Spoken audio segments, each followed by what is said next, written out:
This is KARL-JAMES Langford reporting at the Bendricks, also known as Black Rock, also known as Atlantic Trading Estate, also known as the SRD.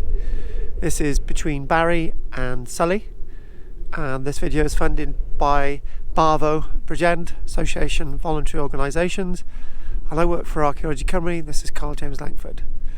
So we're looking at the red Triassic rock, which are the mudstones and the sandstones dating back to 200 million years ago. And this platform extensively has been quarried away and eroded away over the years. And as we're looking over there, we're looking towards an embankment that was created after 1884 as part of the dock scheme. And over on the right, into the area of where the Cadoxton River cutting is, there's some wonderful gems that are on other videos.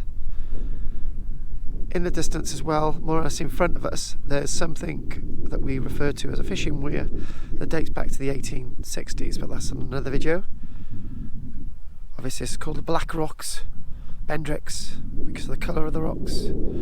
So the Bendricks rock itself is actually made of carbon to around 350 million years ago. It's a beautiful day today. And what we're going to do, we're going to stop and we're going to look over to Steepholm in the immediate distance, and then over a bit further over we've got Bream Down, and a bit further over in that direction as well is Flatholm. It's been brilliant to actually get out today, and lots of the original military base is now gone. You can just see a little bit of it poking out by there. Anyway, thanks for watching this video. Many more to come.